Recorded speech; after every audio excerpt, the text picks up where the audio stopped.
ഇവിടെ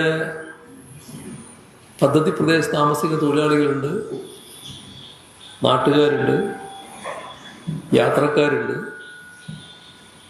വയനാട്ടിലാണെങ്കിൽ എല്ലാ സീസണിലും ഇപ്പോൾ നല്ല നിലക്ക് ടൂറിസ്റ്റുകൾ വരുന്ന നിലയാണ്.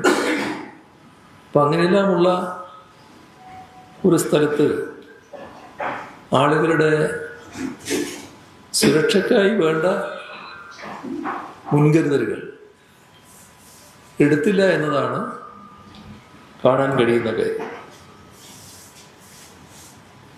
ഈ ദുരന്തം നടന്നതിന് ശേഷം സർക്കാരും ബന്ധപ്പെട്ടവരുമെല്ലാം രംഗത്തിറങ്ങിയിട്ടുണ്ട്. അതിതീവ്ര മഴ വരാനിടയുണ്ടാകുമ്പോൾ അതുമായി ബന്ധപ്പെട്ടുള്ള ജാഗ്രതക്കുള്ള റെഡ് അലേർട്ട് പ്രഖ്യാപിക്കണം.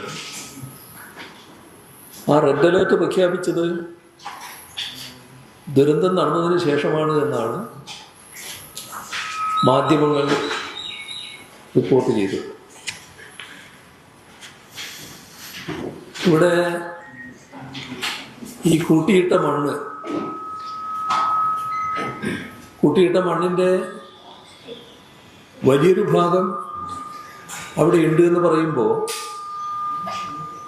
ആ ഭാഗത്ത് കൂടെ ഈ വെള്ളം വന്നില്ല എന്നുള്ളത് കൊണ്ടാണ് അവിടെ ഉള്ളത്. പിന്നെ കൂട്ടിയിട്ട മണ്ണിൻ്റെ ഒരു ഭാഗത്തു കൂടിയാണ് വെള്ളം വരുന്നത്, മേലെ നിന്നുള്ള ഒഴുക്ക് വരുന്നത്. മറ്റേ ഭാഗത്തു കൂടി വന്നിരുന്നെങ്കിൽ എന്തായിരിക്കും സ്ഥിതി എന്ന് പറയാൻ പറ്റില്ല. അപ്പോൾ ആ മണ്ണ്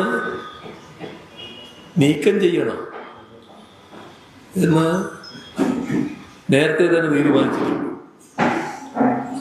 പക്ഷേ സർക്കാരും ബന്ധപ്പെട്ട അധികാരികളും യഥാസമയം